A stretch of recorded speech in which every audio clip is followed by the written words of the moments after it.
Welcome to the Trading Sliders Podcast. Here we go, episode number 90 of the Trading Sliders Podcast. How's everybody doing out there? I'm Bobby Puckett. Not in studio with me is Kurt the Flash Bennett, as he is on a family vacation this week. And it's Sunday evening, so this will be out first thing Monday morning.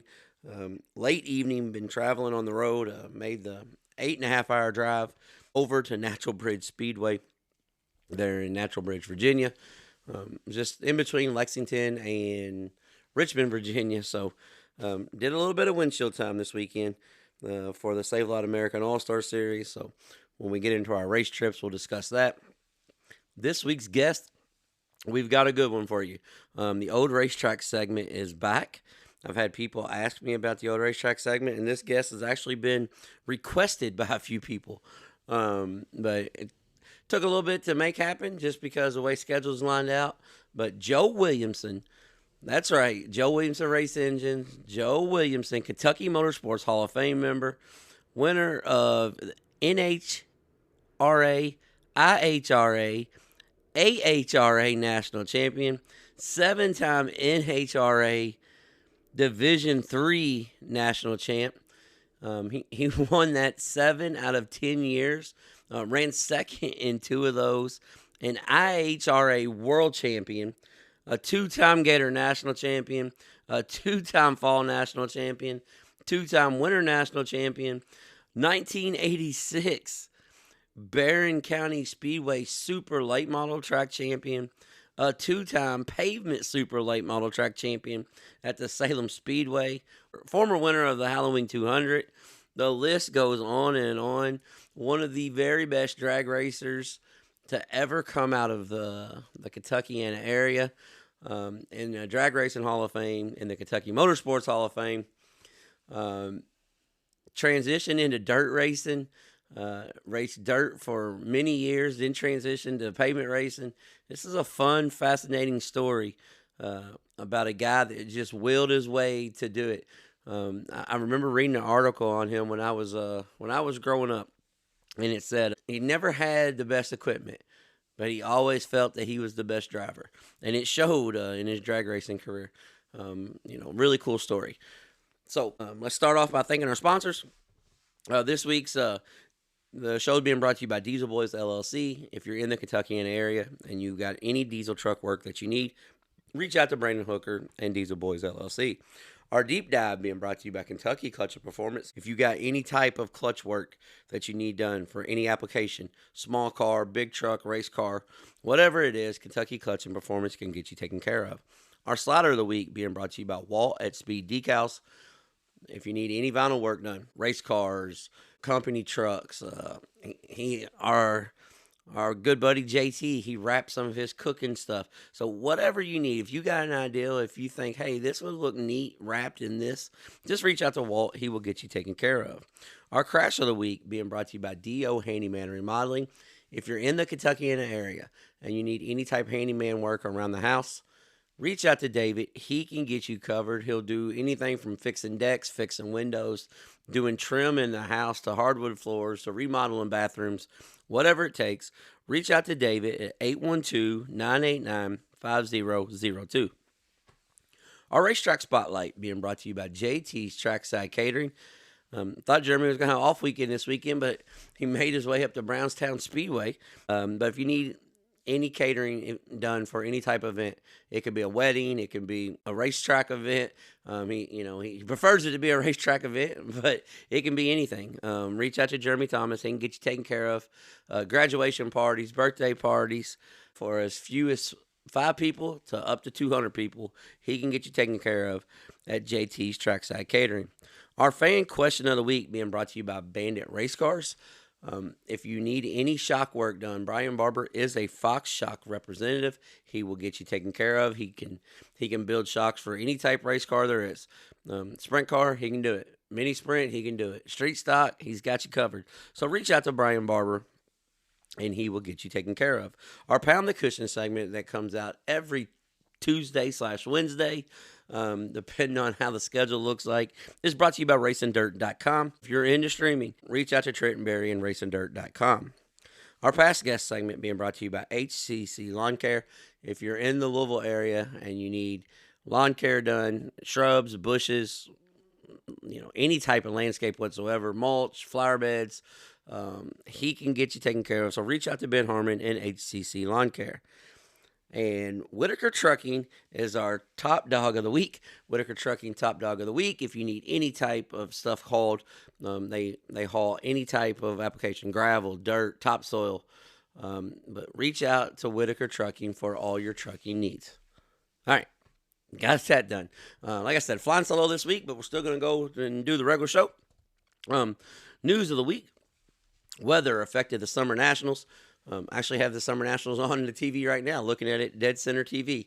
But weather's affected the Summer Nationals this week, so we're going to get into that. USAC Midget Week comes to a conclusion. They cheated the weather all week. Final night got rained out tonight at Kokomo, so we'll get into that. Bobby Pierce is still on a row. We had a special late model event. It was Wu versus Lucas, and Bobby Pierce picked up the win there. And also, our weekend race trips this week, Monday, all the way back to last Monday, Tanya and I made our way to the Jennings County Fairgrounds, so we'll get into that. Like I said, we've been on the road, Natural Bridge Speedway, almost 1,000 miles round trip this weekend. So we'll discuss that. And Flash made his way to Brownstown.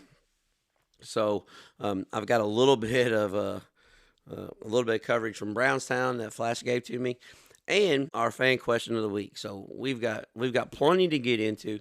And if my voice sounds a little raspy, I'm sorry. But we had quite a few race cars at the racetrack last night. So bear with me on this.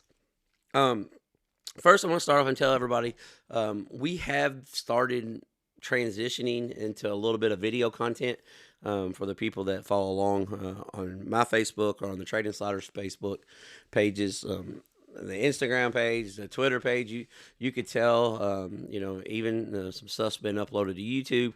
So we are transitioning a little bit into video content. We are not getting away from the podcast. Don't worry about that. It's still going to come to you same as it always does. But we're trying to branch out, do some more things. So throughout the week, just check back on our social medias because we are going to be putting stuff up. We've got driver interviews, race highlights. Hell, even last night I had an engine teardown highlight that's going to come up later this week. So, pay attention to our social media. Check back daily. Put us on the scroll when you're scrolling. Just make sure that we're on your feed because we're branching out a little bit. Trying some different stuff. The podcast isn't going anywhere, so don't worry about that. I actually had somebody messaging me about that. Said, since you guys are starting video stuff, highlights, you're not going to stop doing the podcast. I was like, no, that's a podcast comes first. Everything else is just something that we're dabbling in. Got some more equipment. Going to try some stuff out. So let's get started on this week's show on our HCC past guests. Starting off Thursday night, Jeremy Mills picked up the win at the Cusick County Fairgrounds in the IMCA Modified. And then Wednesday night, Ricky Lewis picked up the sprint car feature at Barren Speedway. When we get into the USAC coverage, we're going to talk a little bit more in depth about this. But Ricky Lewis picked up the win at Barren Speedway. Bobby Pierce picked up the win at Muskegum County Speedway and the Wu vs. Lucas show. And he picked up Friday night, night number 1 at the West Virginia Motor Speedway. Paxton Perry picked up the All-Star Junior Sprints at Rushville Speedway. That's right, Parker Perry's little brother. P squared. Actually, I guess he'll be little P squared because Parker is P squared, but little P squared picked up the win at Rushville. Actually talked to him at the racetrack about it last night, and he said the car was really good. So congratulations to him. Matt Hamilton doubled down this weekend. He picked up the win at Moeller in the Modified, and he also picked up the win Saturday night at Lawrenceburg in the Modified. So Matt Hamilton still doing Matt Hamilton things. Turbo picked up the $30,000 to win main event Saturday night at the West Virginia Motor Speedway. Brian Barber picked up the win at the Lake Cumberland Speedway there in the Modified. Kyle Cummins does what Kyle Cummins does at Tri-State Speedway and picked up the win. Trey Osborne picked up the Boss Outlaw non-wing sprint win at Atomic Speedway. And shout out to my little nephew. Caden Puckett, and he went 2-4 this weekend. Swept the night, got the heat and the feature win Saturday night at the Sports Drum in the Young Guns division. So shout out to a future guest on the Trading Sliders podcast, Caden Puckett. Now we get started on the Summer Nationals. Summer Nationals loses 2 nights to weather this week. They lost Kankakee and Peoria to weather. Both races are being made up. Peoria is going.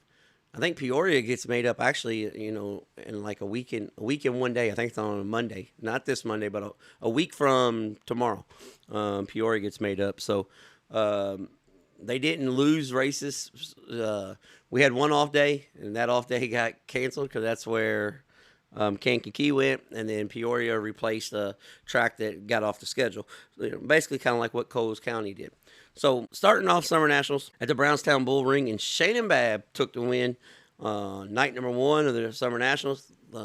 Rained all day in the area, so very surprised that they were even able to get the race in. But track crews for the Summer Nationals and the USAC Midget Week, just shout out to the track crews. The track crews should be the slider of the week, honestly, because a lot of these races probably shouldn't have happened, but they did. But shout out to Brownstown Bull Rings track crew as Shannon Babb picked up the win. And then, like I said, we had 2 nights where weather got them, and then we moved into Friday, and first time ever held torch stop at the Coles County Speedway there, $10,000 to win event. Jason Fager took the win there at Coles County. Little bitty racetrack, but raced really good. We had one wreck that tore up some stuff, and I've seen some people bitching about it, but honestly, that would have happened on a big track too. Somebody gets in the wall and comes down in front of the field. It don't matter if it's an 1/8 mile or a mile racetrack. Usually 9 times out of 10, something bad's going to happen. And then last night, Shannon Babb went to the cushion at Falls and then Fairbury American Legion Speedway, and it lived up to the hype. Up on the cushion, produced a banger race there at Fairbury. So this week's Whitaker Trucking Top Dog of the Week is going to go to Shannon Babb, as Shannon Babb took 2 of the 3 Summer Nationals features that was contested. Summer National feature number 4 is technically not really on the racetrack just yet, but fixing to be on the racetrack as we got it on TV here. So Top Dog of the Week this week going to Shannon Babb. Our USAC Indiana Midget Week took place this week, and with the USAC Indiana Midget Week, first, we're going to start off saying, if you were there, we don't need to tell you about this. But for the people watching on TV, don't sleep on the local non-wing scene in Indiana. Some of the absolute most insane, best non-wing sprint car drivers in the country go at it each and every week. Friday and Saturday, every weekend, you can find a non-wing show in the state of Indiana. And I'm telling you, those are things you do not want to miss. So starting off Midget Week at Circle City, the way the racetrack fanned out, they were in hurry up because there was weather in the area. They got the USAC Midget race in. Hayden Rimbaud won from 7th, passing 6 cars, took the win. So it was right around the bottom at the end of the midget race, but the way that the cushion flamed up, we were fixing to have a really, really entertaining 410 non-wing sprint car race, and the rain opened up. But Paragon Speedway said, Circle City, hold my beer. So we go to Paragon's the next night. Carter Sarf took the win from 6th place. He was quick qualifier and took the win. Carter Sarf just absolutely was able to roll the middle to the bottom. Really good.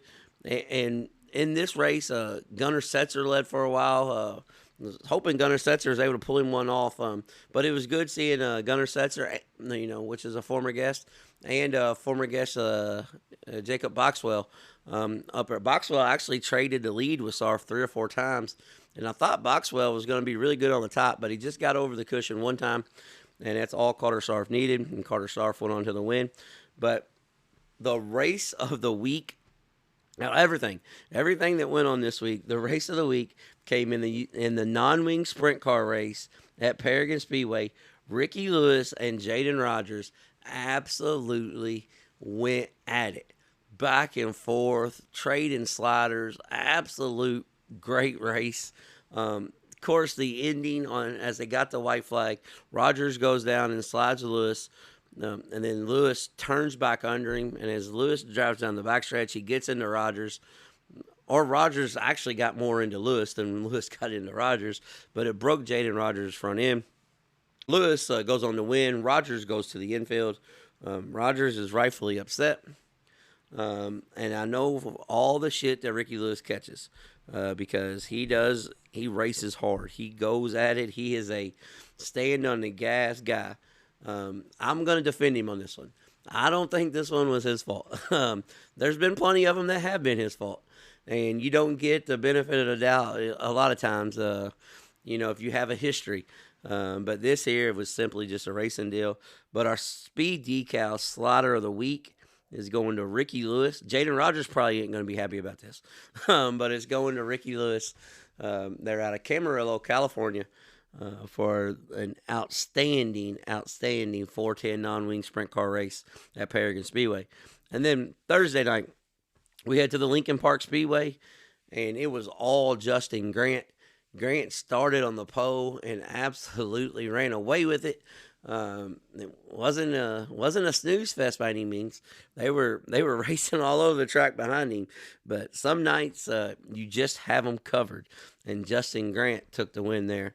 And then Friday night we moved to the Bloomington Speedway, and Bloomington Speedway, the midget feature was really good, but the non-wing sprint car feature was astonishing.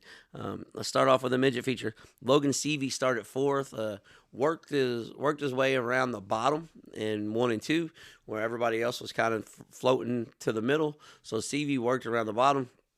One thing that Seavey did, though, that the other guys didn't, he changed his lineup in 3 and 4. He started running a diamond line in 3 and 4 and Huggy Poe in 1 and 2, keeping the left rear right in the moisture.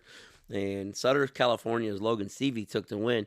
But when it came time for the non-wing sprint car feature, Cameron LaRose, past guest, was absolutely pounding the cushion down. Him and Cody Trammell was up on the cushion, off the cushion. And one time we went 3 wide for the lead with Ricky Lewis. Lewis biked up real bad, bent something on the rear end. Had to go pit side. Jordan Kinzer, Ricky Lewis, Cody Trammell was throwing bombs on each other. I mean, it's a good race when Dr. Pat Sullivan's getting excited on the mic. And it was a phenomenal race. And then Cameron LaRose started running the top really hard. And I thought Cameron was going to win the race, but he just settled it in just a little bit too much over the cushion. And that was all she wrote. But Cameron was really driving it for all it's worth. But Jordan Kinzer snuck around the bottom in 1 and 2, just like Seavey did in the midget race.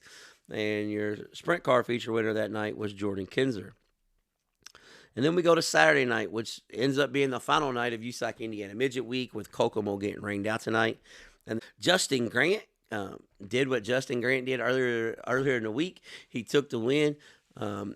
But with Grant's misfortune at Bloomington, getting upside down, it was not enough for him to take the USAC Indiana Midget Week title. So the USAC Indiana Midget Week title going to Carter Sarf out of Illinois. The Shark, Carter Sarf, took the USAC Indiana Midget Week title. Well, being consistent, 1 victory. I think he was quick qualifier twice. 4 top 5s. So Carter Sarf did exactly what he had to do. Justin Grant got 2 wins, but had a DNF when he got together and got upside down in Bloomington. That's how USAC Indiana Midget Week went. And our D.O. Handyman Remodeling Crash of the Week, I've seen this floating around on Facebook, but longtime modified racer, former D1 college football player, Tyler Longmiller at Lincoln Park Saturday night, hooked the cushion and barrel rode his UMP dirt car modified. I mean, absolutely nasty crash. One of those sprint car crashes from back in the day.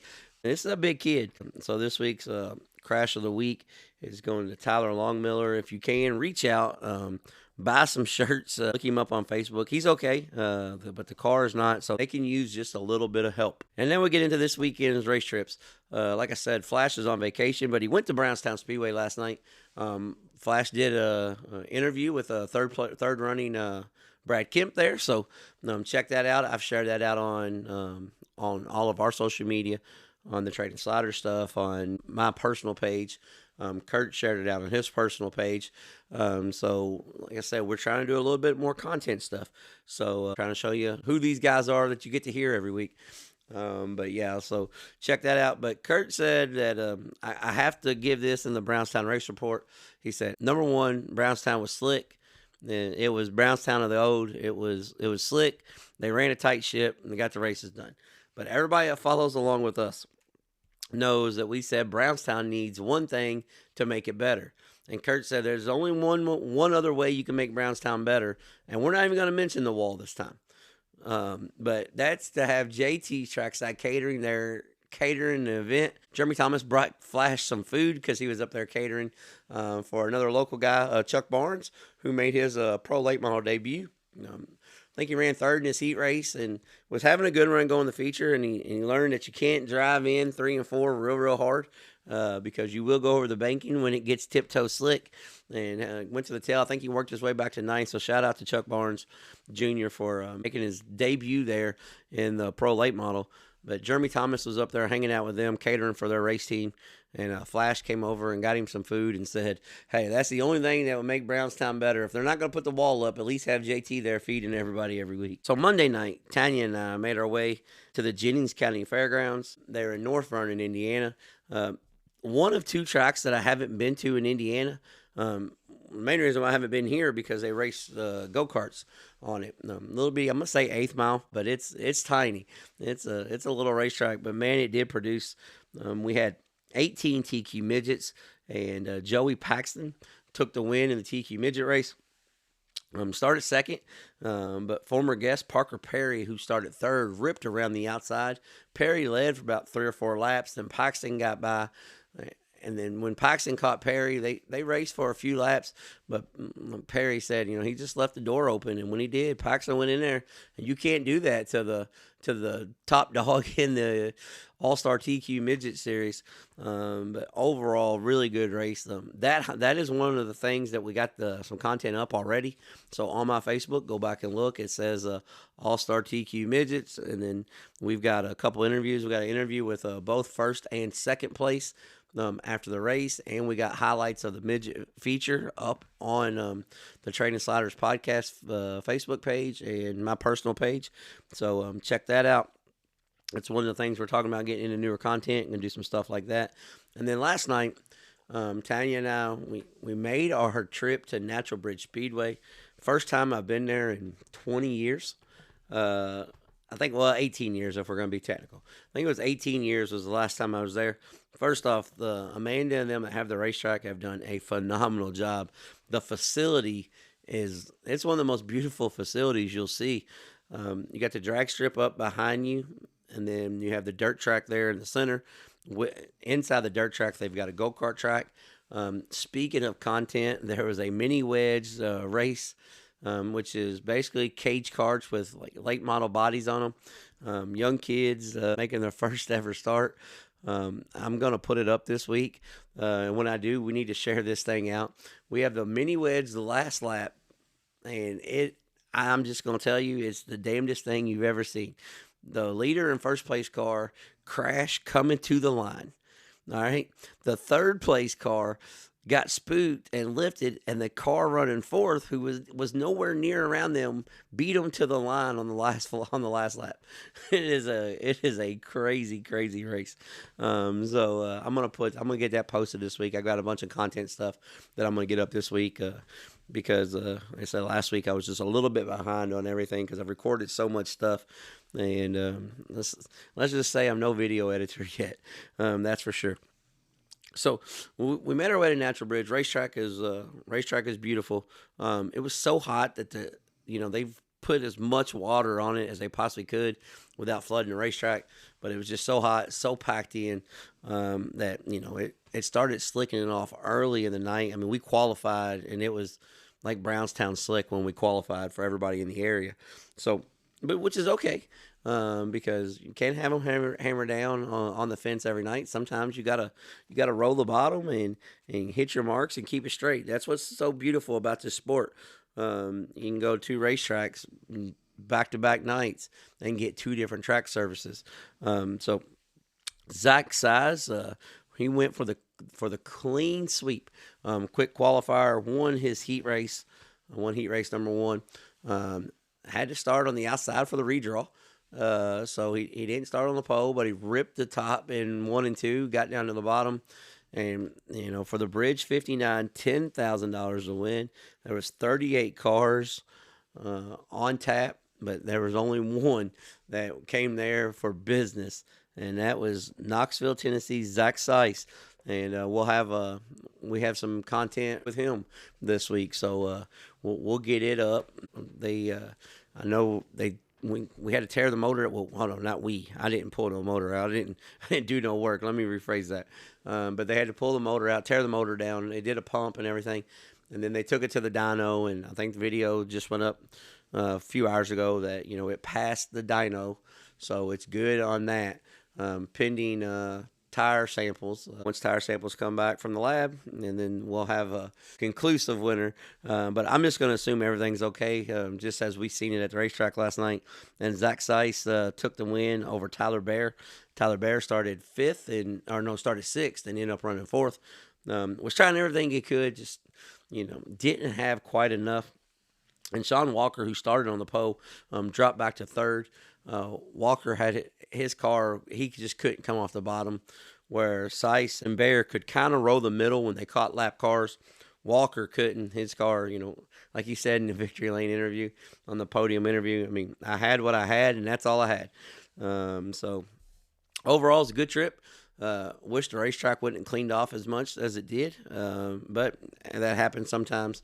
But food was good at the racetrack. They treated us great. We had some problems down there with timing and scoring, and my race pass not working, and it was just one of those nights, man, where sometimes the facility does everything right and it don't work out.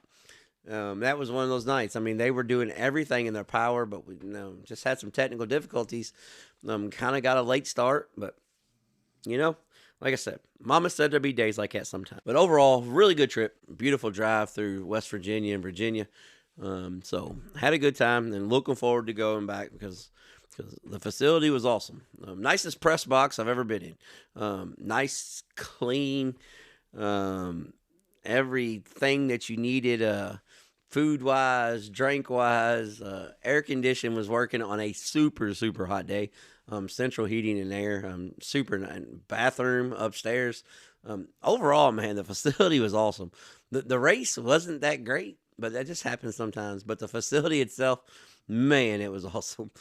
And then one thing I do want to say, last week's Pound the Cushion guest, Wyatt Coffee. For anybody that was wondering, Wyatt Coffee is the real freaking deal. Won the 602 late model feature. Started 7th, got up to 3rd at one point in the American All-Star race. And was just, the track took rubber there the last 10 laps, and he was trying for everything he got. Ended up slipping back to 5th. But the kid is a flat wheel man. Showed great poise and control, especially at a young age, to hit his marks early when he was being pressured by Jeff Smith, Hall of Famer. Walker Arthur got up to him, and the kid just stayed calm, stayed cool, and did what he was supposed to. So shout out to Wyatt Coffee. All right, our Bandit Race Cars fan question of the week coming to us from Chase from Danville, Kentucky. He planned on spending time at most of the Kentucky Speedweek's events last week. So Chase says, I'm planning on spending my time at the Kentucky Speedweek. I feel like the racetracks canceled too early because of the weather forecast. Is there anything outlining is the reason why it canceled? I'm hearing rumors that the racetracks were having arguments behind the scenes. I was really looking forward to an event. Any info could help? Thank you. Well, first off, I don't have any info like that, Chase. So I'm not that guy. I'm not on those text groups. Okay. But no, I don't think there was any issues between the racetracks because they're all still supporting each other. Honestly, I think the Kentucky Speedweeks was a great ideal. It's something that we need. Great ideal, but poor execution and timing. Right after the Dream, The UMP Summer Nationals start. Guys have been in Eldora for a week. They can't really take off work for another week. And the guys that can are going to run the Summer Nationals because they have a points fund at the end of each week. So maybe next year, I hope they do it maybe a little bit later, right before school starts, maybe at the end of August or something, or maybe do it a little earlier in the year. One thing I will say, that unsanctioned super late model races right now in the country doesn't get real big car counts. So if you're going to do super late models, it's got to be sanctioned. One thing that I was kind of questioning about the Kentucky Speed Weeks was the amount of classes, the 6-class format on every weeknight. I was kind of worried how that was going to be because when you run during the week, we got to get done in a timely manner. So my suggestion is next year when you do the Kentucky Speed Weeks, do crate late models, modifieds, front wheel drives, and Crown Vics. So that keeps your purses down enough where you don't have to have a sold out crowd to make money. That's number one. Number two, if you get it down to 4 divisions, you can get done. You need to be done by 11 o'clock during the week because for the fans' sake, that's going to try to make multiple events. If they get home at midnight, I mean, you'll be tired, but you can do midnight, multiple nights in a week and be okay. You can't get home at 1:30, 2 o'clock in the morning, make it to work, and try to do another race. There's not that many people out there that are diehards like that anymore. So I think some stuff needs to be tweaked. I know why the purses were put out like they were because of you got to have money off the back gate. Back gate helps run most racetracks in the country. But I think if it's done right, this is going to be a great deal. But, maybe next year, they learn from this, this week, the weather. But in their defense, man, as much money as it takes to put on a show, it was going to be tough to make money with perfect situation. And the way that forecast was, Summer Nationals was on TV. You could stay home and watch Summer Nationals on TV. It was probably the best business decision they could make. Now, looking back, hindsight's 2020. Only one race would have got rained out. Everybody else had an opportunity. But the news didn't say that going into that. So, I don't think they were running scared or nothing like that. I think it was just, bad timing, terrible timing as far as other stuff going on. And the weather just wasn't, it is what it is. The weather wasn't that good. But thanks, Chase. Hopefully they do it. Hopefully they do it again next year. But we're going to get off here and listen to Joe Williamson, a Kentuckiana legend, a member of the Kentucky Motorsports Hall of Fame. And if it goes straight, he's won in it. If it goes fast and turns left, he's won in it. He even went fast and turned left or turned right to go left. Lightning McQueen deal down at Glasgow, one of the baddest dirt tracks in the country before it shut down. So this week's guest, Joe Williamson. It's time for the Trading Sliders Deep Dives presented by Kentucky Clutch and Performance. Here we go, ladies and gentlemen, on this week's Trading Sliders Deep Dive. This is an old racetrack segment, so I'm just going to put it out there. Our guest is a seasoned veteran. He's not a young whippersnapper this week. We don't know exactly how many drag racing championships he's got. We got 6 national events, 7 Division III champions, a couple of Salem Speedway late model track champions, a track championship at, was it called Glasgow or Barren County Speedway then? Barren County, Glasgow. Yes, it was Barren County when I raced there. But Joe Williamson, thank you for coming on, sir. Oh, glad to be here. Where do you want to start in this journey? You want to start, because I know we started drag racing, and then, because I bounce around a lot. So I may ask you a drag race question and go to Salem, then come back to Louisville. So I bounce around all over the place. So when you started drag racing, what was the main goal? Was it, of course, the main thing is I want to win. But but scratch that. When you actually started, how much traveling was involved, or did you stay regionally and then get out? I know you ended up doing a lot of traveling. So how exactly did this whole journey start? Because here we are, still in the racing business, still building engines. So, I mean, it doesn't leave your blood. So when you got started, how did it start? No, well, it actually started cutting Bible or Sunday school, church Sunday school, and going to Bullitt County Dragway down there on Cedar Creek, sneaking my car down there, and then we tried that. But later on, had a 55 Ford, put 2 4s on it, did this and that. Stuck me in a Class C gas, which a 55 Ford with a 312 is not going to run. But anyways, we had a good time. We started out. But later on, we decided to get back or do some drag racing actually local. And I looked in the books and everything, and back then a good small block was probably 5,000, 7,000. Well, I couldn't even think about that. But we looked around and we saw a 6-cylinder, and a guy named Kay Sissel in California had one, and an altered. So I built the altered myself out of rails, unistrut rails, the awfulest looking thing you ever seen. A guy named Huey Darnell was the tech director at Ohio Valley. Yeah, a powerhouse race cars. Yes, he was. I ended up with one. Funny story. Guess what? My first job in high school was at Powerhouse Race Cars. I was working. Huey taught me how to do all the metal work. Huey was good. I got to be great friends with him. As a matter of fact, I ended up with when I run dirt later on, a Powerhouse late model chassis. We had that. But anyways, Huey looked at that and said, "Who welded that?" And I said, "Well, I'm a pipe fitter. I welded it." But anyways, we run that car. Then we updated it the next year, and actually after we saw real racing chassis.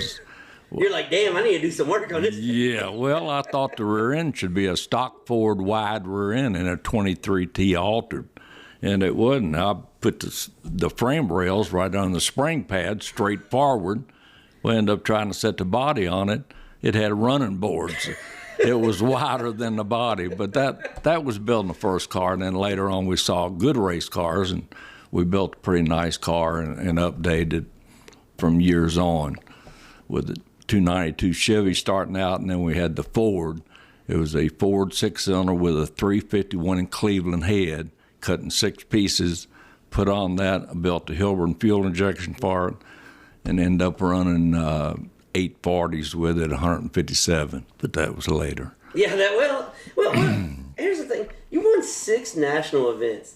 For a guy that builds his own car, builds his own engines, you just feel good about yourself. Because, everybody's out here buying parts, and you're just like, we built this. This come from right here in my garage. Yeah, well, I worked a 40-hour job, so, we didn't have access. So I had to build all the motors or everything I could do myself. And a chassis, of course, that was just mandatory. I was a pipe fitter and thought I could build anything, but I couldn't. But anyways, if you get Huey on your side, you can. Yeah. So when we become a national known drag racer, and you competed in the toughest region there was, and you won 7 out of the 10 years. But did you take 3 years off? Were you just slacking? Did you have car trouble? No. Let's go 10 for 10. We had some of the hardest racers back then. Flagle, who built Indy cylinder heads, Russ Flagle, I raced against him. Scott Shafroff on Scott Shafroff motors. John Lincolnfelter, that built the baddest motors there ever was. This division was a hard one, but we fought for it. I actually run Jim Head, who has the funny car right now, Top Fuel funny car. He had a Cia Connell dragster, and I can remember running him in Rockford, Illinois, and beating him one day, and he was fussing. He cussed back in and fussed. Nice guy, though. Well, here's something that's really cool. A lot of people don't know this.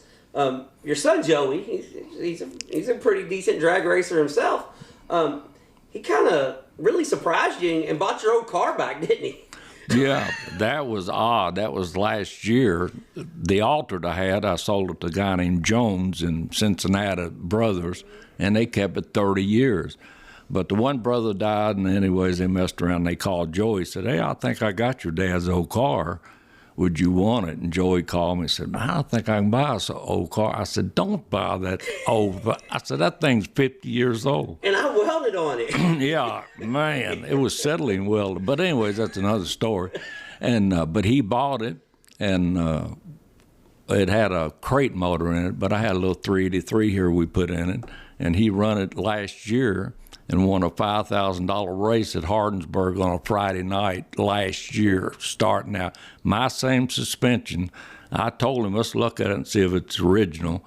I built back then in the 70s, they didn't have good ladder bars. I built them out of 1-inch box tubing. And I looked under there, they're still there, the same hookup, same everything I had. And anyways, he went on, we put small block in it, and it's consistent as it was back then, believe it or not. That's got to make you smile, though. Something that you built, same thing, the same car that you're successful in, and you get it back. First off, it's astonishing that the car's still around, that it didn't get cut up and scrapped or, chopped on and made into something else. That's astonishing itself.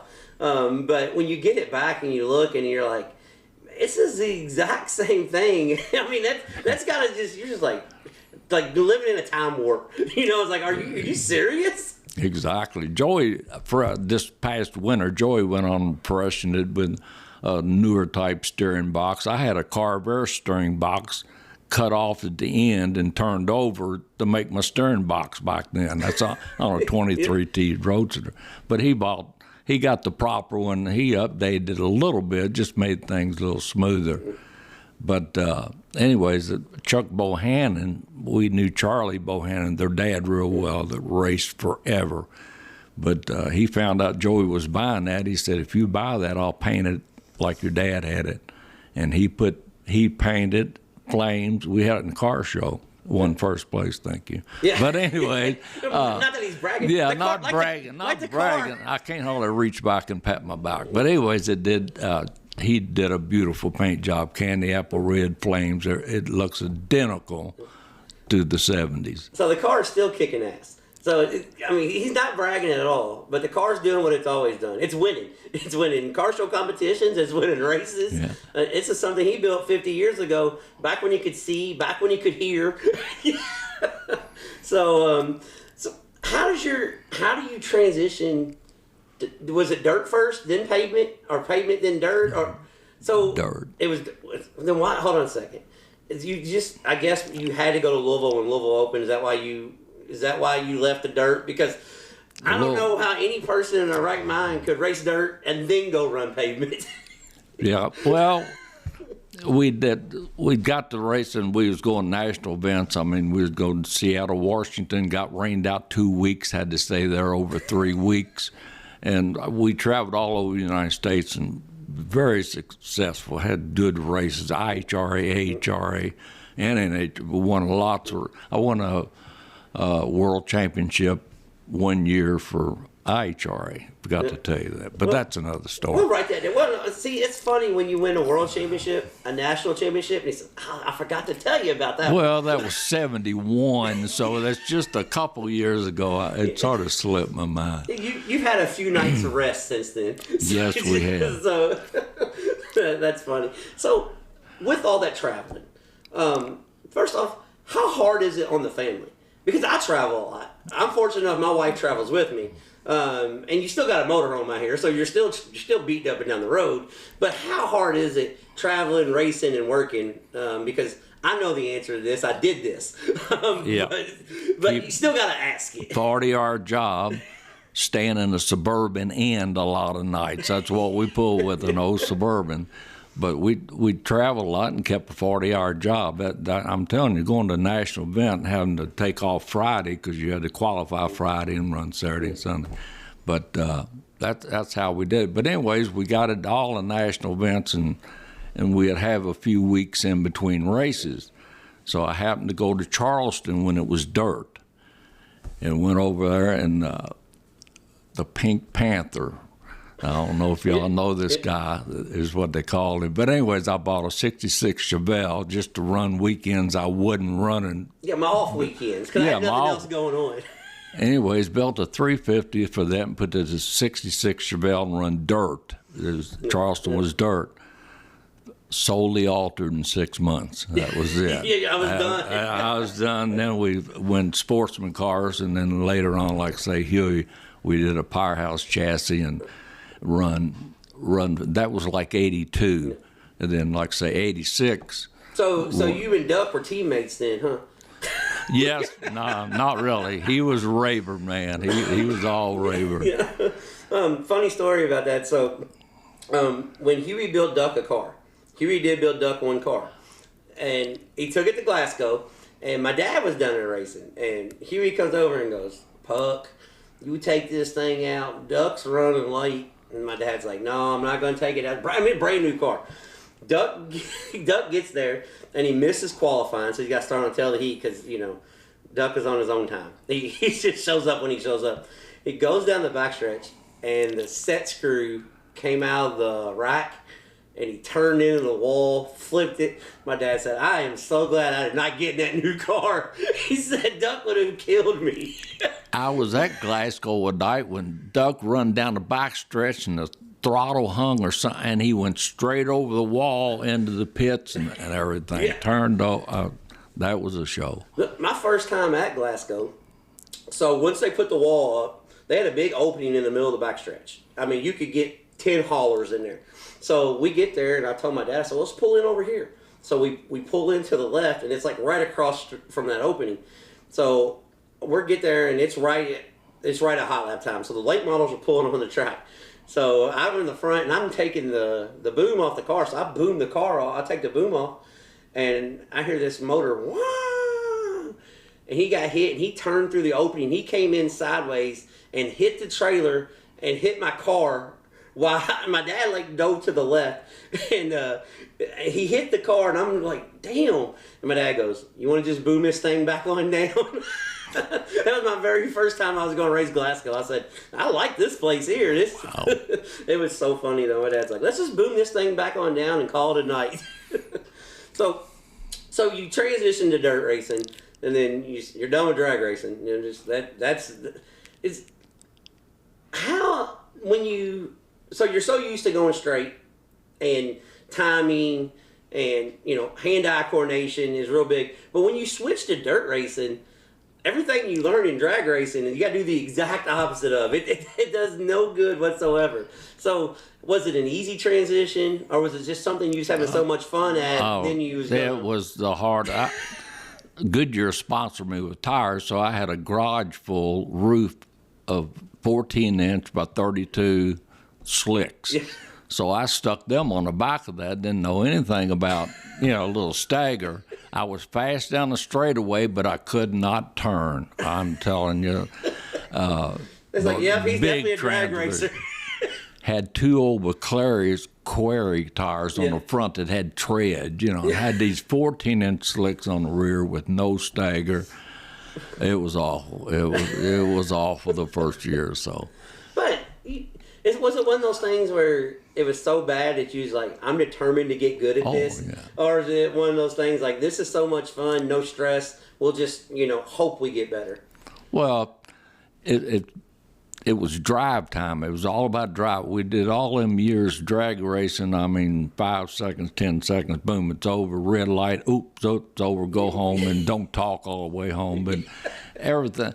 But the round track, a heat race was 10 times down the straightaway, So 20, you can't both straightaways. A feature was 100 times down the. That was a year's drag racing. So it's just the amount of driving time just won me over, and that was it. Yeah, he's like, I'm gonna master this slide job. I'm gonna figure out.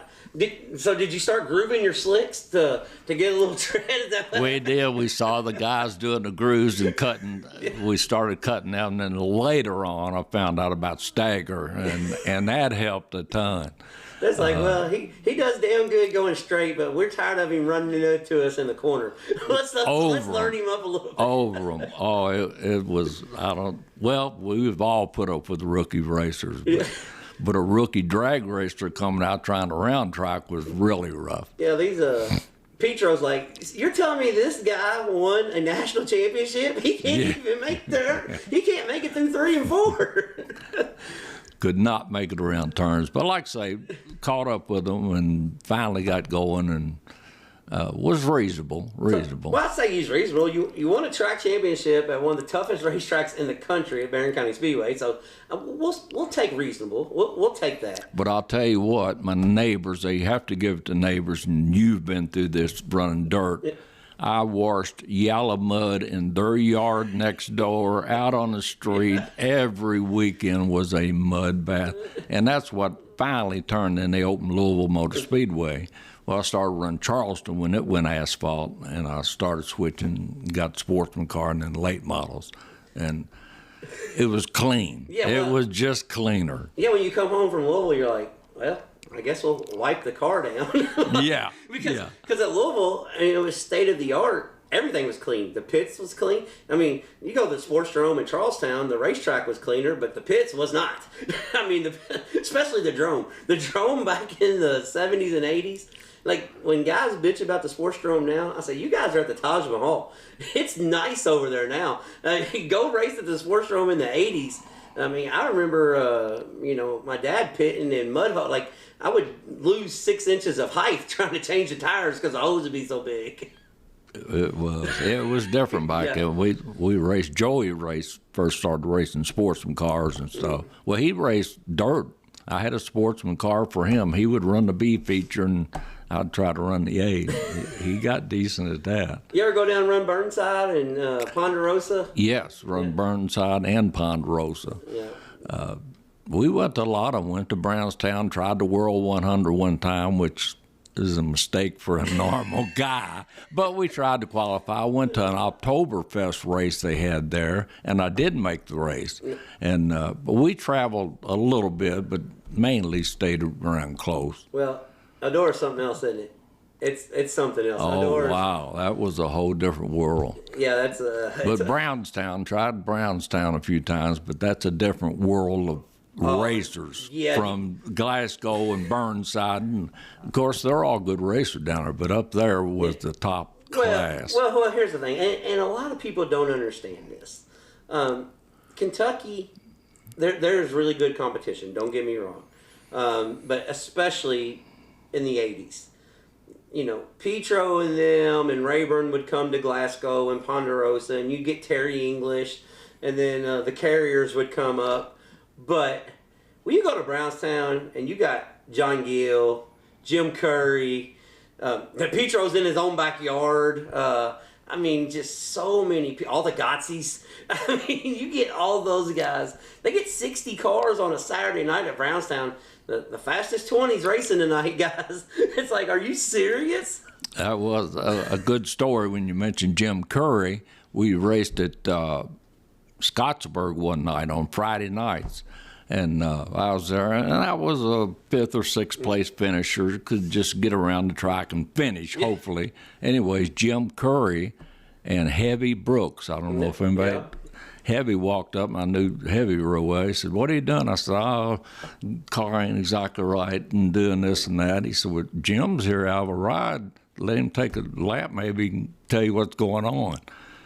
Big mistake for me, but I learned a lot. He went out there and looked like $1 million. Come in, and I said, "Well, how was that?" He said, "Put 8 turns in the left rear." I said, "You can't do that. It'll turn right." He said, "Do it." He went out and looked like $2 million. So anyways, I said, you want to drive it tonight? We'll won a trophy dash and a feature. Yeah, gentleman Jim Curry. Jim Curry was bad. And anyways, going home that night, Pat said, she always asked, what do you need? I said, well, the car ain't exactly right, and our motors ain't really that good. And that night going home, she said, what about the car? And what about the motor? You're like, all right, maybe the driver tonight, okay? He drove for me the rest of that year. He finished like 7th in UMP points. Joey was rookie of the year because we went to 37 races. Yeah, so Joey got rookie. But that was an experience. That was the next year I won the championship Well, Jim Curry got you dialed in. All you got to do is hold the steering wheel. Then you're like, all right, I'm not going to come to Brownstown. Okay. I don't want none of you and Steve Barnett and John. I don't want you guys. No. But Petro, you can come on down here and hang out with me here at Glasgow.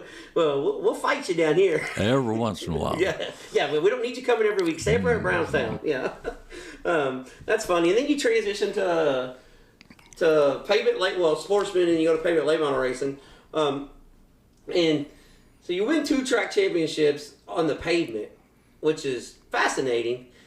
But to me, if somebody said, hey, where did Joe win his championships? I would have said, well, it had to be Louisville. No, it's Salem, the high banks. Yeah. the world's fastest half mile. So I guess my answer to this is, because I have people ask me this, Salem is the closest that you get to dirt racing, because you got to kind of drive the car just enough on edge. Now with the leaf spring cars, they don't have to, but the 4-bar cars and the coilover cars, you have to drive them just enough on edge where it's almost like running a slick track in the feature. So I'm assuming that's why Salem was easier to transition than Louisville. Yeah, just driving in the turns. Randy McCauley used to get on me saying I drove deeper into 3 than anybody could, but it was like driving dirt. You drove on into the turn. You was turning the wheel. You didn't want to sling the back end sideways, but you still drove in deep. But we caught on to that after we drove Salem. Actually, in the street stocker I built there at first. Joey built one. And I run late models all the time. But I told everybody that's been on short track, you have to go to Salem one time, because you'll know what a real racetrack is. Yeah. The short track, and no way in the world ever compares to Salem. Well, it's funny that you said that, because when people come in the clutch shop and they ask Chris, like, where's Ben racing at this weekend? And he says, okay, I'm racing here, and everybody goes, well, does he run Salem? And Chris goes, every dirt track is Salem. Every dirt track has banking. Every dirt track is fast. Every dirt track is sideways. Like, for the people that just run the pavement, they're like, Salem's a different beast. But when you look back at it, Salem is a different beast, but all the dirt tracks in the country has Salem character to it. That's why guys like, Rich Vogler was so dominant. Yeah. Like, all those guys were, they could... you get comfortable at being uncomfortable, and if you're comfortable with being uncomfortable, you'll be okay at Salem. And that's just, young racers don't understand that. They just always like, this is what I do. This is where I got to hit my marks. And Salem and Winchester, and I-70, Odessa, Missouri was the same way. You have to. Okay, it's okay to change your lineup, because the track's going to change you. You're not really going to change your lineup as much as it's going to, cause a pucker factor, and you're going to change your lineup. Wow.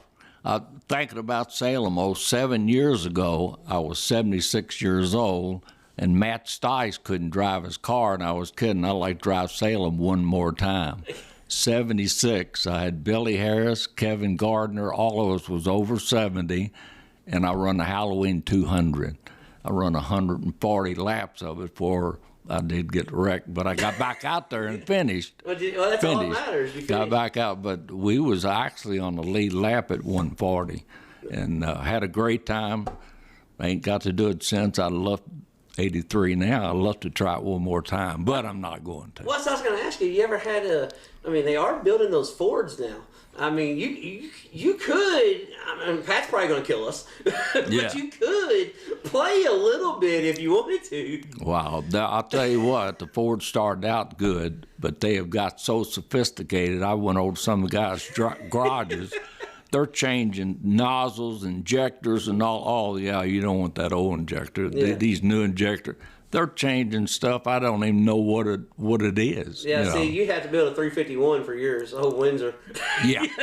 You got dome pistons and aluminum heads on yours. We'd have to come up with something there. Yeah. So, still building race engines. Is it something that you're always going to do because you got to have something to do? Or is there going to be a time where you just kick back and watch Joey race and not really go out there and piddle, as you call it? Well, that's my hobby, so I tell everybody you're lucky to get paid to do a hobby, but I'm just doing a very few motors. like up at in Annapolis, the Outlaw Figure Eights. I'm doing, 5 Ben Tunney, still do his stuff, do the 87 Matt Smith, the 37, and the 3, the 22. I mean, I got a few cars. You got a few, half the field. Yeah, well, what was when they had the 300? I said I had 5 cars in it. I said, "Damn, that's pretty good. That's 20% of the field, But that's all I do. That's the only few that I still piddle with." How much do you go to the racetrack now? I don't. You don't go at all? No. Joey and them, I went to drag race. I actually drove a drag car. We had a little S10 truck, 383, and I drove it some last year. But everybody knows drag racing is thousandths of a second letting off that button. Yeah. I mean, 001, 005. Do a 10 or 15 light and you're slow. Well, I run that. We run a season, 3 or 4 or 5 races, and maybe more. But anyways, I'd come back and I couldn't take it like used to. You lose. Okay, I lost that race. Oh, well, we'll get ready. I'm coming back mad at myself, kicking the trailer, hollering at everybody. And Pat said, "I think that's enough drag racing. Well, why don't we rest?" Yeah. Well, she's like, "Oh, you might want to think about getting a late model again." Yeah, that would be easier. That drag racing is it's a young man on top of his game. Yeah. Well, I see where Tony Darnell just got a late model. He's running Brownstown. So maybe you guys can bring back Powerhouse. That's you right. do a whole team there. That's right. Hook up. Yeah, I see where Tony, he said, he's tired of sitting around the house. He got a crate late model. So you build the engines. Y'all could, cheat up the crate a little bit. That's right. And go have some fun. That's right. You can buy that boat package off the internet, believe me. But can you get the right tags though? Oh, that might be touchy. I might know. Well, I'll guarantee you the good guys have. Yeah. We're not in tight enough with the right people to know about that. All right, Rick Harper, if you're listening, we're gonna need a stamp, okay? Yeah, we're exactly. We're gonna get enough stuff here put together, put a damn good crate car together. That's right. One thing I will say though, because crate racing in the Southeast, with Cruza and the American All-Star Series, there's about 3 series that do pretty scrutinized tech. They pump the engines, run cameras down in them. They do some pretty good tech. With you being an engine builder, and you know how much the crate engine stuff is taken off, do you think crate engine is good, or do you think we just need stronger engine rules? Because you can still build a $7,000 engine if you want to, but the problem is nobody does. So you're going to go get a crate motor for $5,500, but you take it and have it freshened for $8,500. What? Something don't sound right. Yeah. So what do you think of? Because crate racing has pretty much saved dirt track racing, especially down south. I mean, it has saved it. But being an engine builder, do you prefer like a flat tappet rule with flat top pistons where you pump the engine, or would you just everybody buy a crate, stick it in, and go race? That's a rough deal. I like to say, no matter what you get, they're going to cheat. I mean, you want the advantage, and that's just history. But I had a guy call me the other day. They got a engine rule that has 100-pound seat pressure on the valve spring, 270 open. And he said, "Would you do that?" I said, "I don't think they make a spring like that." I said, "You find me the spring, I'll put it on there." But they got the goofiest rules trying to hold them down, but to police that would be impossible. Well, that's what I said. The biggest thing is, though, when they pump the engine, it's cubic inch don't lie. It doesn't. 383 is the best crate motor there is. I'm telling you, Yeah, cubic inch don't lie. That's one thing when I see, because the biggest thing is to a lot of people, and this is totally off subject, but you being a race guy, you understand this. When people go to the racetrack and they see a crate car 3/10 faster, right off the bat, they're cheating. That's what everybody assumes. They don't understand is, instead of a $1,500 rear end, they got all magnesium, $3,500, all lightweight like everything's spinning. I even seen, so Burt transmissions. Everybody's running Burt transmissions. Well, the crate series that I announced for, when guy come through tech, guess what I seen? I seen a direct drive power glide because it was lighter. Had a clutch pedal, just planetary. You just put it in gear and go. I'll be damned. So maybe people need to do their homework. It's not always guys cheating on the engine. Now there's cases that guys have cheated on the engine. That's part of it. That's part of racing. But everybody buying the same thing and boating them in. Somebody's going to find an advantage. Drivers on dirt is the most outstanding thing there is. They make anything look good. Yeah, a lot of guys do. There's a lot of stuff. So you don't go to the racetrack. Do you keep up what's going on? You watch it on Flow. You watch Dirt Vision. Oh, absolutely. Okay. Yeah. Well, I'm just saying we stay glued on all Indianapolis stuff. For some reason, we did them motors, so we stay on them Saturday nights. Yeah. But of course, Joey and him, I keep up with that. I keep up with all the Salem racing and sports. We know each weekend who won. So you can kind of like Dave Comer used to always tell me. He used to always come in the clutch shop and tell me, so-and-so won, but what happened? I'm like, well, hold on a second. You already know who won. Yeah, but I want to know what happened. That's the way Dave always told me. So, with Joey racing, is it something now you say you don't go that much? Is he knows what to do now, so it's easier to stay away? Or is it something that you can't go because you want to do it so bad it never left your blood? Well, it's just too hot to go all the time. I'll go, that's why I started announcing. But like say, Joey has got into it so heavy of building chassis. He's built some of the nice tubular chassis and into LS motors. I got 2 LS motors I've built. I never built them in my life. But I got aftermarket blocks. They call them LS7 heads and 3 heads and all this stuff. But I'm doing all the motors, so I'm down there pretty often seeing what's going on. They did a Honda Civic all tubular chassis, a guy named Clink Curtis, and it run down to 490s with a little LS motor in it. But he's tickled with what he's building and everything. He's staying on top of it. Of course, they're all computerized. Everything you ask them a question, here I'll look on the computer and find out. Yeah. I never had that. No, me neither. You want to hear something funny? I still got a bar on my floor, and that's for the rear hoop bar that I bent. That's what I trade. That's my jig. It's like, okay, I got the degree 33 degrees wrote down here. All right, that's where I need to put that bend. Yeah, they're doing the 4-link stuff. They have measured and put it in the computer. And it tells I had chalk lines on the floor. Here's my top bar, second bar, and here's where they intersect. Well, that's when I built my rat ride. Raymond Johnson came by, and I was in the garage, and he's like, "The hell are you doing, Puckett?" I said, "Well, hold on. I'm glad you're here. I need somebody help pop these lines." I said, "I got to get the front end in line with the damn rear ends. I need to know how wide to make this front clip." He said, "You can't be serious." I said, "Well, as long as you can read a tape measure, we're going to be serious. I want to have you hold this for me." Exactly. That's the way I still do stuff. Worked for all those years. Why won't it still work? The computer is just as smart as the idiot pushing the numbers, really. Yes. Just being honest. With the engine building stuff that you're doing, and you've done it your whole life. You're 82 now. Is that what you said? Yes. 82. So you've been building engines. We'll just say 50 years. Yep. With the way that the technology has changed, first off, did you ever think we'd be able to crank a small block Chevrolet as hard as we do? Back when you started that cranking stuff, back in the drag racing days.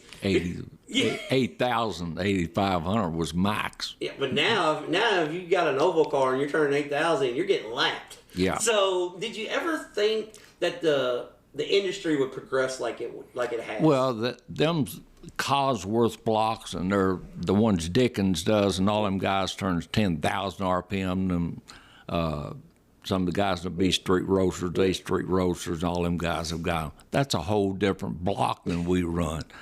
But the basic motor, though, the rings I used, 043, 17 Dyke, 31 Dyke, 043, all of that stuff is still the same. We do the big blocks. We built 632s that we had in our dragster. Had old 43. I had old 43s in the 70s. You know, I got some of these back here in the cabinet. it's the machine work, getting them honed straight and round. That was our secret. You tell the guy honed straight and round, straight. Everything's still basic machine work and basic. The valve jobs and the heads have got out of this world with CNC, but still, it's just a air pump. That's all that motor is. That's all it is. So did you? I know the answer to this. But I didn't get asked. Did you ever cut down the intakes and weld them all back together? And did you try that stuff yourself, or you never did? You never? Never got into that. Brzezinski's the only one to cut up cast iron intakes and worked on them. The aluminums have got so good. You don't have to. You don't have to touch them. Match pour them. That's it. Yeah, it's one of those things that we talk about the progression. Now we talk about you're still basically using the same parts, but have you seen a difference in material?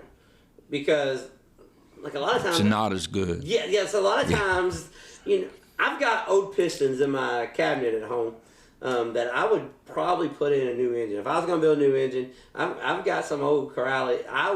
That's what I'd want to use. Because this new stuff I see, the rings are pulling the tops off the pistons and everything. I think it's just the prices keep going up. I think the materials product is going down. And they try to make them lighter and lighter, well, they just jerk apart. The mile pistons, Scotty Hobart and them had them split down the middle, right straight across from the wrist pin, straight up to the top of the piston, just break in half. That's because we're gonna get everything as light as possible. So we want another thing too. Racers are so goofy. You got a weight rule, so they're gonna build the lightest possible engine. But you still got to weigh 3,200 pounds. So it really, let's not sacrifice there. It doesn't matter. You still got to get it to the ground. You're on a hard tire. It doesn't make no difference. Tell them, Joe. Well, Salem, everybody tries to go the light stuff on the short track stuff. Salem put a hit, that thing, you're running a half mile down a track, so that motor ain't going to back down 700 RPM. It's not a figure 8 motor. Yeah, you don't have to worry about that. Speaking of Salem, when Louisville closed, when you talked about, just dawned on me, you almost won a Halloween 200 when your Sportsman Camaro. What? Didn't you take the old Sportsman Camaro up there? Yeah. No. Yeah, we did good. White with a red 11 on it. Yes. Well, we took that thing to Kentucky Motor Speedway. Yeah, I remember that. We run up there twice. Me and Chuck Barnes, I wasn't smart enough to do it. You qualify 5 at a time. So Chuck Barnes come up and said, Joe, get behind me 2 laps and I'll get behind you 2 laps. Let's try to pair up and help each other. Well, okay. 1 and 2 qualifier. Yeah. Started on the front. Finished second that night to Chuck Barnes. And the other one they had, I finished second to Chuck Barnes. But I run up there twice, finished second on a mile and a half. Well, see, that was an experience, I'm telling you. Well, I went to the first race. I was there at the first one. And I let my dad drive the car, and I went to Lawrenceburg and watched the late models. Because, I tell you why. Because I love Frank, and I love the ideal that he had going on. But when we had to run a gear, we had a gear rule. I think it was 273. 275. Yeah, 275. We had a gear rule. Or 3 or whatever. Yeah. And I remember going down the backstretch, and because we had to run the automatic transmissions. So I remember going down the backstretch, and I heard a couple cars shift. And I came in and told my dad, I said, Barnes has got different gear in his transmission. I said, everybody's going to run the same speed. So Joe probably had the different gear in his transmission too. This is Chuck's buddy now. I wasn't smart enough for that. But yeah, I told, Frank said, what do you think about it? I said, well, I like it, Frank, but it's like driving down the Gene Snyder. But see, I've been racing dirt, and that right there, you couldn't even drive the car in really hard because it shut off halfway down the straightaway with the chip rule and the gear. I told my dad, I said, you want to drive this thing? I'm going to go to Lawrenceburg and watch the late models tonight. Knock on wood, I got the Camaro handling. The second time I went there, I heard somebody say they thought they'd drive around wide open. Yeah. So I ended up using bump stops on the right rear and did everything with that Camaro. I qualified and held it down wide open 2 laps around the track. Yeah, that didn't let off. That Camaro was a bad boy. That was a bad car. I remember when you. It was an old Procrafter car. Yeah, old Roger Basham ride. Yes. Well, so here's the thing. So I remember when you brought it to Salem, because there was no Camaros at Salem at the time, none at all. And at first they weren't going to let you run it, weren't they? Because wasn't there no leaf spring rule? Then Glenn kind of talked to everybody. Was like, well, we got all these cars sitting around. Yeah, I think so. And when I remember watching you go off into 1 and 2, and this was back when there was 100 cars in the race, and you went to the bottom and you passed like 5 or 6 people, and you stayed on the bottom coming off 2, and the car never danced or anything. I don't remember who was sitting there with me. I said, Joe's winning this son of a bitch if he don't wreck. Yeah. He just drove around, 10 cars in 1 and 2 on the bottom. Like, that's usually if you come off the bottom of 2 at Salem like that, you're wrecking. Yeah. And then you got to 3 or 4 and never got up to the top. Went bottom to middle and got 10 more. I was like, he gonna run around the inside fence and win this damn thing. Yeah, we started 73rd that night. We drove 73. Yeah. Well, I won it in 92, but it wasn't a Camaro. It was a Monte Carlo. Yeah, so I forgot about you winning that. See, that's something else you didn't tell me to write. I forgot about it. Well, you've had a couple of nights rest then. In 92, was that the one when they had like 109 cars? They had 100. I can't remember. Yeah. Well, that's when I drew the 73 and started 3 wide back that many rows. Yeah. And we had a street tire back then. You didn't have Comanches. Yeah, you had to run a poly. Yeah. Yeah. Or the old Diamondback. What was those things called? Those Dayton. I drove all the way to Salem to some kind of tire store and bought them up there. They're the only ones that had them, They were called Dayton something. Dayton, I don't remember what they was because I had to drive to North Vernon, Indiana to a tire store to get some for my dad back then. And then when we get there, it's ready to kill me because I got the wrong size tire. So I said, if you want to take them back to North Vernon, you can take them back to North Vernon. The way I look at it, we got 4 damn tires, put them on the car. So that was, but I remember that. I started, there was, I can't remember, this was 01, 02, somewhere around there. I started 101st, and I think there was 109 cars, 112 cars. It was the biggest Halloween 200. My wife, this is no joke. So she goes up there and she draws, and I come back and I said, what'd you draw? She said 175. Oh. I said, there's only 100 numbers in there. She goes, no, there's 200 numbers in there. I said, oh, okay.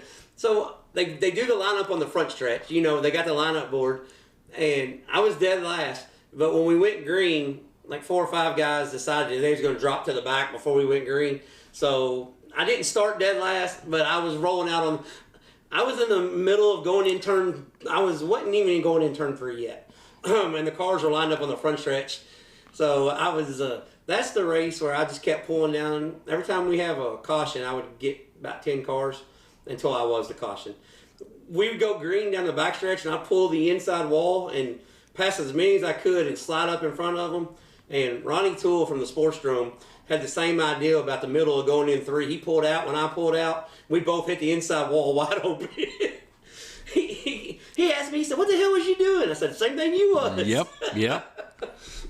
Hardest wreck I've ever been in. Well, second hardest. First hardest wreck I was in was the smallest track I ever raced on. That's another story.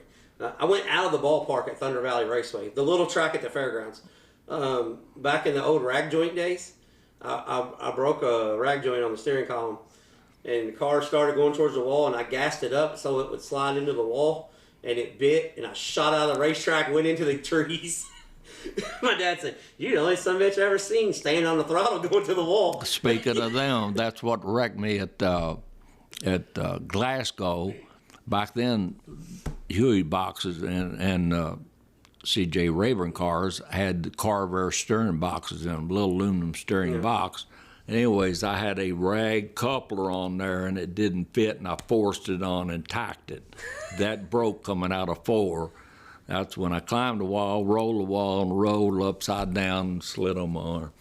But yeah, I learned a lot. Them damn rag couplers, don't use them. Yeah, I had one break. It was just a Z-box, and it come down and it spun all the way around. I was going to the corner. I was turning right, turning left. Wheels are just going straight. And I said, "This is gonna hurt."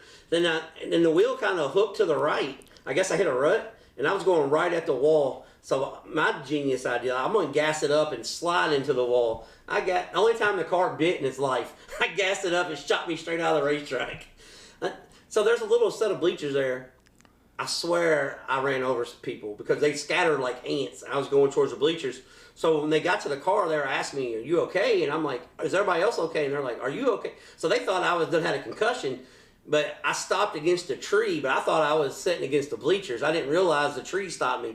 The oak tree there at the fairgrounds saved about 30 people's life because I was going right towards the bleachers. I mean, I swear, I was scared to death that I done ran over, a whole group of people.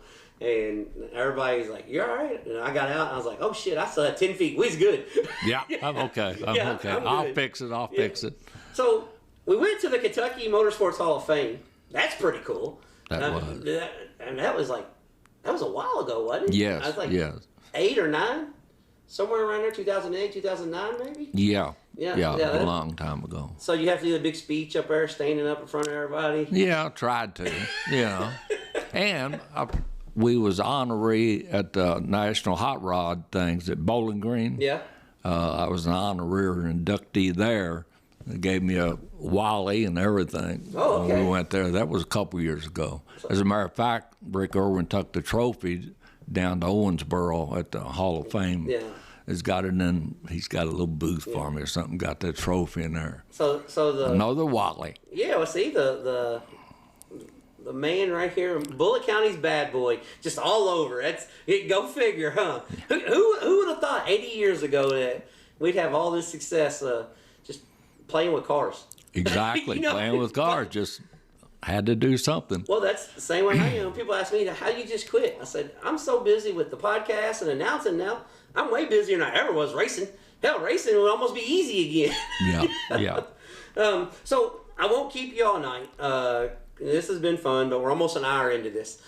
So yeah, it flies by, don't it? Was going to be a half an hour. Yeah. Well, see, that's right. When you're having fun. Well, when we did Pat Sullivan, it was going to be a half hour. It turned into 2.5 hours. But, who helped you? Sponsors get up and down the road, but who helped you do this? Who stood by you? Make sure you say Pat, because she's going to listen and say, "You son of a bitch, you forgot to tell her about it." But honestly, though, who helped make this happen, and who helps Joey get up and down the road, and who brings all this together? Because we love the sport, but we weren't the first ones doing it. That's true. Yeah. But starting back, you had to have your wife had to like it as much as you. When we finally got to travel and go to California, going to L.A. is 46 hours, and so you had to split the driving because you couldn't take off work long enough to do it. So one had to sleep, but she did all of that, and she liked anything we had to buy the car. What's the car need? What do we need? Back with that V8 head on that 6-cylinder, had C.J. Batten in Detroit build the head. Back then, it was $3,500 for this head. They cut it in 6 pieces, they copper plated it, and they furnace brazed it. It had a water jacket down the middle of it, but it was fabulous.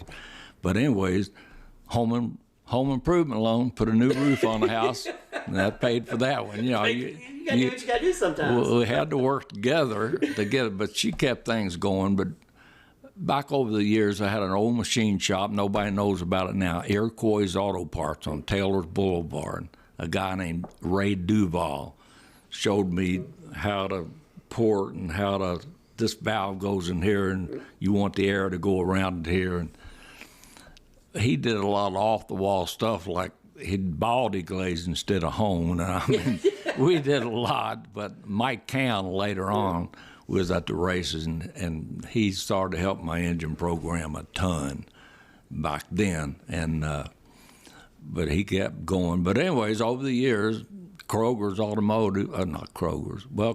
machine shop, Doug Kroger, he was a big helper back through the 6-cylinder days. And then, of course, we use all the machine shops now, Gene Cummings and Murray and all of them. We just... Everybody's one big happy family now. Anybody can get with. Yeah. But like I say, it's got to be a family deal. Joey had to take out of school, like I say, go to L.A. one time to Pomona, the Winter Nationals. That was a 2-week shot. And like I say, up at Fall Nationals, got rained out 2 weeks in a row, had to stay there 3 weeks, so he's staying out of school. How do we do that? Well, you couldn't do it now. CPS No. be after you. Yeah, they'd come get me. But racing was just a lifelong enjoyment, Yeah. Well, one thing that I appreciate, and I'm not the youngest anymore. I'm definitely not the oldest, but as a kid that grew up at Louisville Speedway, that grew up at Sportsdrome, that went to Brownstown. I was at Louisville on Friday, but just as you grow up, and I grow up in the industry, and I got to see, I got to work with Huey Darnell. I went on road trips with, me and Murray went on road trips with Price when we were kids. I mean, you see guys like you come from the drag race world and then take over. Like when I was a kid, I never knew you went dirt racing. I just knew you from drag racing and Louisville Speedway. Like I didn't know those, years because I was so little then. But when I see all this in our area, Louisville, I'll say the Derby City. We'll say Derby City. So we'll take part of Indiana and Bullitt County. But our area has got some badass stories that needs to be told. And that's the reason why we're doing this. Like, because everybody has a story. And it could be you was at Brownstown Speedway every Saturday night of your life. It could be you went off to L.A. and Seattle for a month. I mean, it could be anything. But we all came from the same pocket over cars, and that's hard to believe. That's hard to fathom that you get people from different demographics. I say I grew up I was the luckiest person in the world. I say Edgewood memories. Rick Irwin, Brian Baum, my dad, James Chumley. We had so many racers in our neighborhood that I could just ride my bike and go hang out in their garage tonight, and then go hang out in their garage, and that's how I grew up. So I had no idea. I thought everybody lived like that. I got to go to Huey's. I leave Huey's. We go down Murray's. Price's place there, a couple of doors down from Huey. I always thought that that's what everybody did. We never played baseball. Like I didn't know that. Yeah. I played basketball in high school and middle school, but I never knew that. Everybody didn't go to the racetrack on Saturday nights. That's just kind of what we did. So, but we appreciate you coming on. It said 2-time late model track champion at Salem Speedway, 6-time national drag race track champion, 7-time Region 3 track champion at the Barren County Speedway, and our IHRA world champion, Halloween 200 winner, 2-time Winter National champ, 2-time Gator National. Like, you sit back and think about it, damn, you did all right, huh? Yeah. You look back and you're always thinking, man, I hope I can win another one, and you didn't. Well, sometimes you did. But you still can, though. You're building engines. Your cars can still win. Yeah. You still got that competitive edge. Yep. But thank you for coming on. It was a pleasure. And we'll have to do this again sometime. Hope so. Had a good time. Thank you. All right, everyone. That was Joe Williamson. Now spending his time building Joe Williamson race engines. Fascinating story about, build his own car, build his own engines, went out and absolutely dominated in the drag race world. Cool story, though, out of all that. His son, Joey Williamson, is a drag racer now. And Joey bought his dad's old car back that was 50 years old and competes in it now. It's had very few modification changes. I know Joey's worked on the front end a little bit. But now it's got a V8 in it when it did have a 6-cylinder. But that is pretty cool. First off, it's fascinating that the car was even still around. And second off, that his son got it and actually won some events in it. But Joe Williamson, like I said, one of the most versatile race car drivers ever in any form of motorsports, really, but especially out of the Louisville, Kentucky area. I mean, he's a two-time Gator national champion in drag racing, a two-time fall national champion, won the Winter Nationals a couple times, and IHRA world champion. Um, Picked that up out in Los Angeles. Like I said, seven-time NHRA Division III national champion. Switches over and decides he's going to go dirt track racing right there out of the middle of nowhere. Did some street stock racing. Made his way up to the late models. Had Jim Curry drive for him. Won a track title at the Barren County Speedway there in the dirt super late model. And then he goes on and wins two track titles at Salem Speedway, the famous high banks for pavement super late models. Just overall fascinating story. 82 years young, still loving the sport.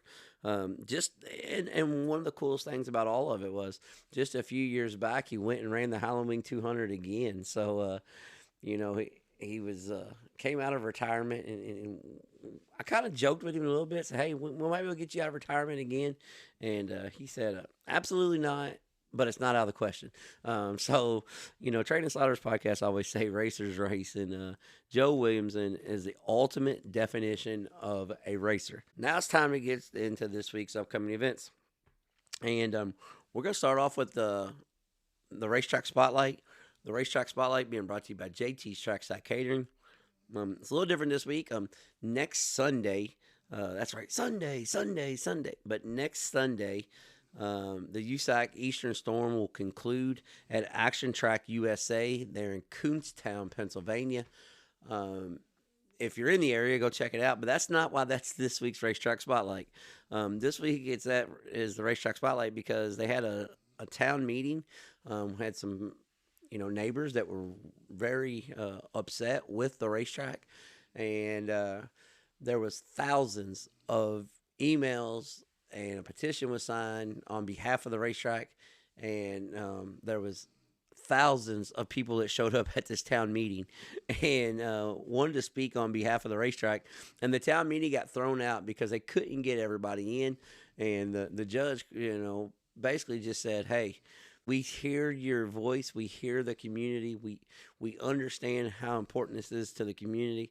So they threw the case out. Now, I don't know if this is if it's final, signed, sealed, or deliver, we have to go back through it. But when we conclude Eastern Storm Sunday night at Action Track USA in Kuhnstown, Pennsylvania, with your kickback at home, turned on flow, when you watch this little bitty track, this track means a lot to a community. And it's one of those places you go back and listen to our episode with Briggs Danner. We had Briggs on and we talked about Kuhnstown and growing up there and racing there and how much it means to him. He was the driver that actually got to speak. He showed up and spoke at the meeting about how much this truly means to him. So this week's Racetrack Spotlight, Action Track USA. All right, we're going to get started. I'm going to go through some upcoming events quick. We got a couple week-long deals going on, so you got plenty to do this week. Starting Monday, the UP Summer Nationals. We're going to go through the week of the Summer Nationals. Monday, they're at the Wilmot Raceway in Wilmot, Wisconsin. Tuesday, you can catch them at the West Liberty Raceway in Iowa. Wednesday, at the Davenport Speedway in Iowa. Thursday, at DuBois Speedway in Iowa. Then Friday, they make their way right across the state line to Farmer City Raceway there in Illinois. Saturday, they make the trip down. Now, this is a little bit of a drive here, but Saturday, they make their trip down from Farmer City to I-55, Missouri. And then Sunday, they finish week number 2 of the Dirt Car Summer Nationals at the Lincoln Speedway in Lincoln, Illinois. All that is available on Dirt Vision, so you can catch up there. The Lucas Oil Late Model Dirt Car Series is at the Smoky Mountain Speedway Friday and Saturday. Friday night, $10,000 to win. Saturday night, $30,000 to win. The World of Outlaw Late Models is at the 141 Speedway Friday and Saturday. Friday night, $10,000 to win. Saturday night, $25,000 to win. So you can, if you're up in the Wisconsin area, you've got a lot to choose from this week up in the Wisconsin area. Then the Ohio Sprint Speed Week continues Monday night at the Wayne County Speedway, and then Tuesday night the Jack Hewitt Classic. We got wing sprint cars and non-wing sprint cars. They're at Eldora Speedway, and then Thursday night the Ohio Sprint Speed Week makes his way down to Waynesville Speedway in Waynesville, Ohio. And then Friday night, they head to the Fremont Raceway there in Fremont, Ohio. You can catch all of that on Flow. USAC Eastern Storm starts off Tuesday at the Grandview Speedway for the United States Auto Clubs. Wednesday, they will be at Bridgeport Speedway. Thursday, they're at Big Diamond Speedway. Friday at Williams Grove. Saturday, they're at Port Royal. USAC Sprint Cars and Silver Crown Cars Saturday at Port Royal. And we'll end Sunday. They're at Action Track USA in Kutztown, Pennsylvania. Little bitty 5th mile track that puts on a banger.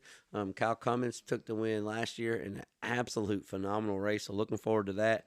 And then we got 2 big ones in the wing sprint car world. This is going to be the face-off for the weekend. Skagit is the Dirt Cup, $100,000 win there at Skagit Speedway in Washington. Then Houston's High Bank Nationals, $300,000 win at Houston Speedway in Brandon, South Dakota. So that's what's going on this week.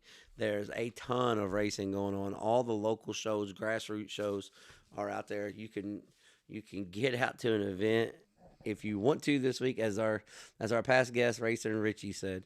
If you want to go bad enough, you can go this week. There's plenty out there. But thank you guys for hanging out with me as I flew solo. Hopefully I didn't ramble on and bore you too much. Check out the new video content that's out. Tell somebody about us. If you like what we're doing, let people know. If you don't like what we're doing, tell them to check us out anyways, because they may be cool enough to understand what we're doing and like it. But until next time, we'll be trading sliders.